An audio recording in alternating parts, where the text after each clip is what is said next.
Hello guys.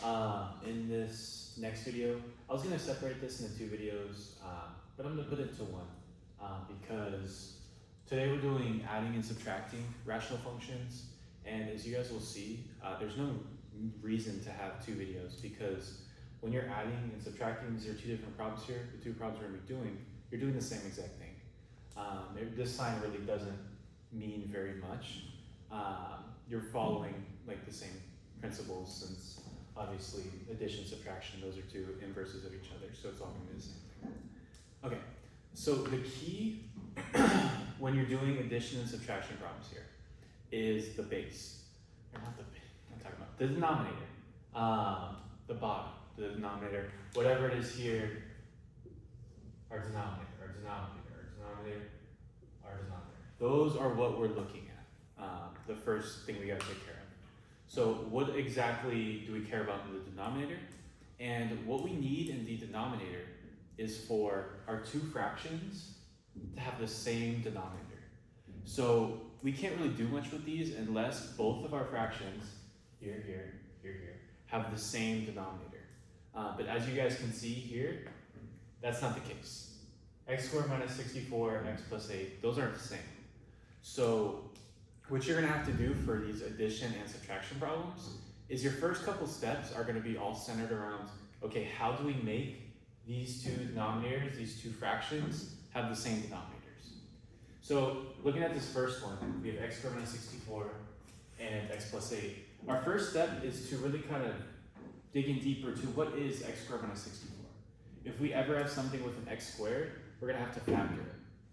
So that's what we're going to do here. And if you guys watched my video before this, you would know how to factor x squared minus 64. Since 64 is a perfect square, you just take the square root of 64, and it becomes x minus 8 times x plus 8. So here we have x squared minus 5x over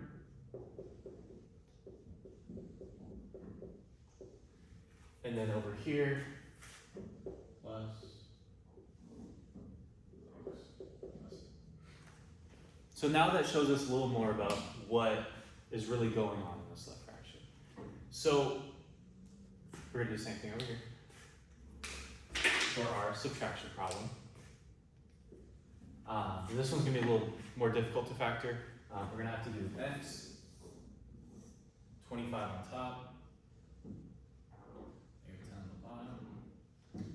And so what two numbers multiplied by 25 out would be negative 10?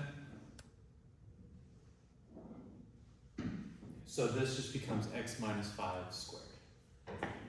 So we have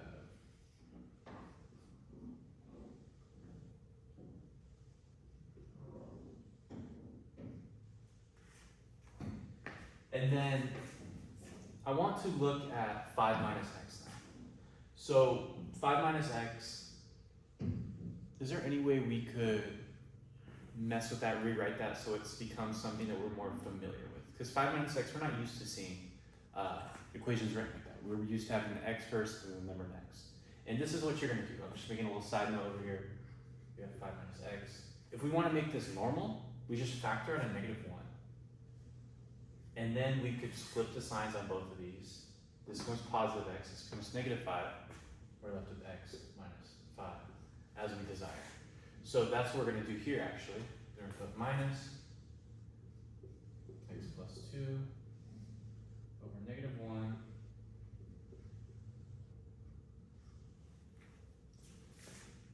and I'll write it out in another step. What we can do is this negative, we can just use it to flip the sign in the middle. So actually that's what we're going to do here. We can erase this negative 1 here. If we're going to erase it, what we have to do though is we have to make this a plus. Just a couple more minutes. All right, try. Yeah. You're all good. Foil. There we go. Yeah.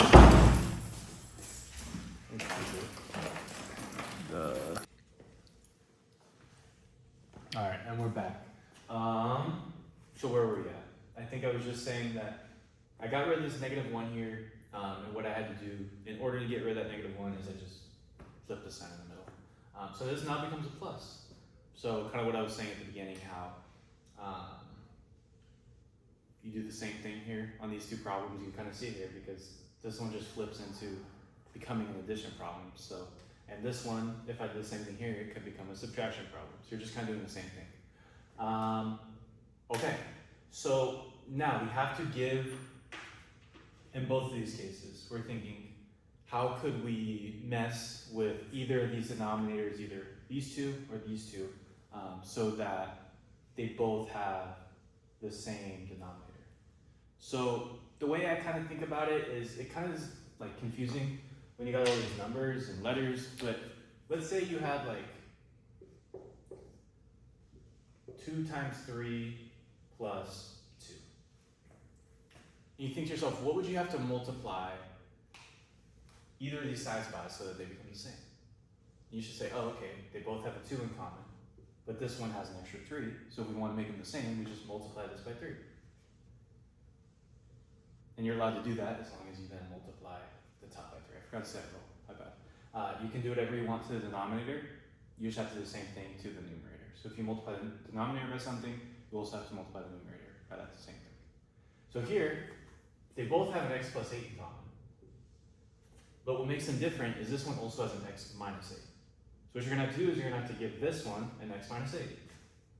So we multiply it by x minus 8, which means we'll also have to multiply the top by x minus 8. And what are you left with when you do that? Well, the cool thing is, now, since these two are the same, you can just combine them into one singular fraction with x plus 8 times x minus 8 on the bottom. And then on top, don't overthink it, you're just left with this. That's what you're left with on top. So, x squared minus 5x plus 3 times x minus 8. Now let's look over at this one. This one's a little different because there's 2 ways you can go from here. Just so we can kind of get used to knowing that we can do this every time, I'm going to do it this way. Because multiplying works every single time. So what you could do for this one is, and this is what I'm going to do, is you can say, okay, this one has 2 x minus 5s, this one only has 1 x minus 5. So what we're going to do is we're going to give this one an additional x minus 5. So we're going to multiply by x minus 5, x minus 5. That's going to work every single time. Multiplying will work every single time. The trick though is if you wanted to do it a little more efficiently, is you could notice that, okay, this one has 1 x minus 5, this one has 2 x minus 5s, but it also has an x minus 5 in the numerator.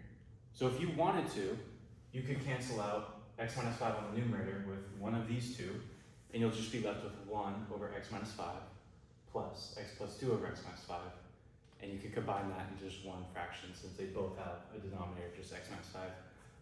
But just so you guys can kind of get used to knowing you can do this way every single time, I'm going to keep doing it this way. So this equals, we have the same denominator now, so x minus 5 squared. Since we could rewrite x minus 5 times x minus 5 as x minus 5 squared. And on top, once again, we're just taking all that. So we have x minus 5 plus x plus 2 times x minus 5. Oh, my bad. Gotta put that in parentheses. So now, we're just going to simplify the numerators for both here and here. So up top, we can start off, we distribute this 3. We're left with x squared minus 5x plus 3x minus 24 over x plus 8, x minus 8. We can simplify a little more. We're left with x squared minus 2x minus 24 over x plus 8, x minus 8.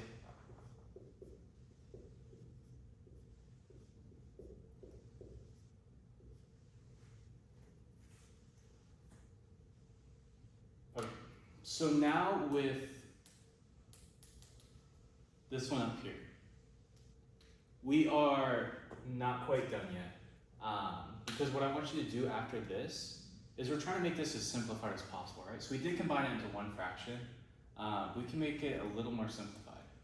So I want you to look at the numerator, if it's a quadratic, and say, can you factor it?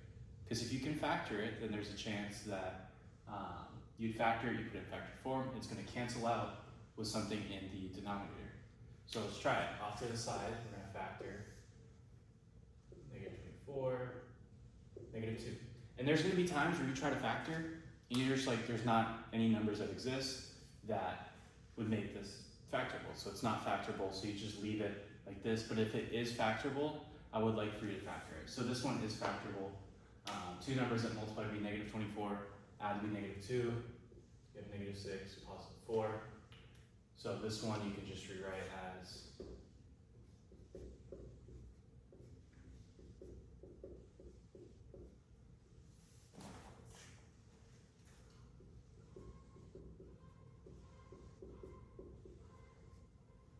and as you can see, nothing cancels out over here. Negative 6, 4 won't cancel it out with anything there. So this is just the final answer. Some people may want you to write it differently, write it in standard form. This is how I would like for you to write your answer.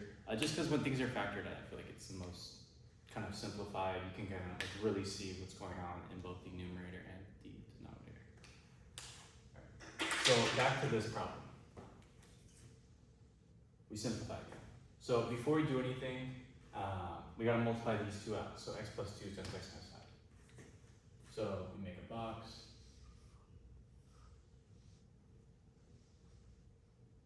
That's not a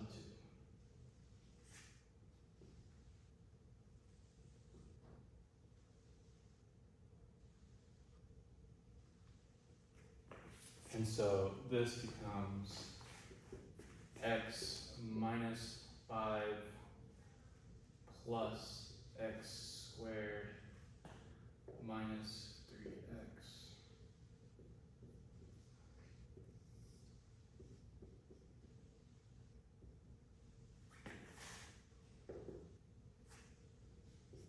Just writing it in a more simple form. X minus 3x minus 2x, negative 10, negative 5, negative 15, over x minus 5 squared. Once again now, we're going to factor our numerator.